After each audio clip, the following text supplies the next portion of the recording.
Okay, Mr. Lieberman here, and let's talk about the Mexican Constitution of 1824. That's going to be a big deal for several years in Texas history.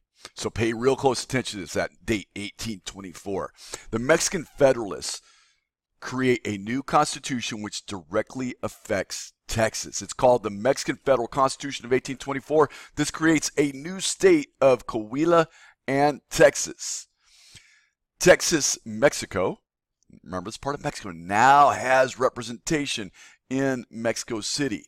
And but it's not just Texas. Look over here at the map, okay? This is the area. So you got Texas over here, not the panhandle yet, but over here, and you got this part of Coahuila right here, which is this area right here, right along Big Bend, okay? And but the rest is so they're all one state. You know, this is part of Mexico now, but at the time under Mexico, they are all one state. Okay? All right. Let's move on now. So in 1825, just 1 year later, they come up with the state colonization laws of 1825. Here's why. It's to attract foreign settlers to make Texas its own Mexican state. That way, if they get a big enough population, they don't have to stay with Coahuila. They can be their own state. How are they going to do this? They are going to attract people to come settle. And this is all legal now, right? The Mexican government has not put the brakes on this yet, but they're going to. They're going to go, wait, we got too many people coming, but they're not yet. So for $30, somebody can get 4,428 acres and have just a very few taxes to pay. Now remember, at the time though, $30 is hard to come by. And remember what Texas was like. It was wild, and the Indians tried to kill you. Okay, bad.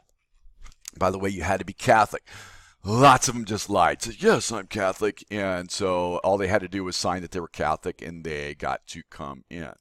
And they did this under a system of impresarios. And these were Americans who were businessmen who made a special deal with the Mexican government to sell property to these settlers. They're just basically fancy real estate guys who sell property. But they have a lot to do. They have to figure out how to get people from the United States or elsewhere, but really it's the United States, to come over. And there's special kind of things that they got to do. Most single men could get 1,107 acres, that's all, of land. But if they were married, then they got another 3,321. Now, if a man married a Mexican woman, he would receive a bonus of an additional 1,107 acres. That's something else. And of course, again, they had to be Catholic.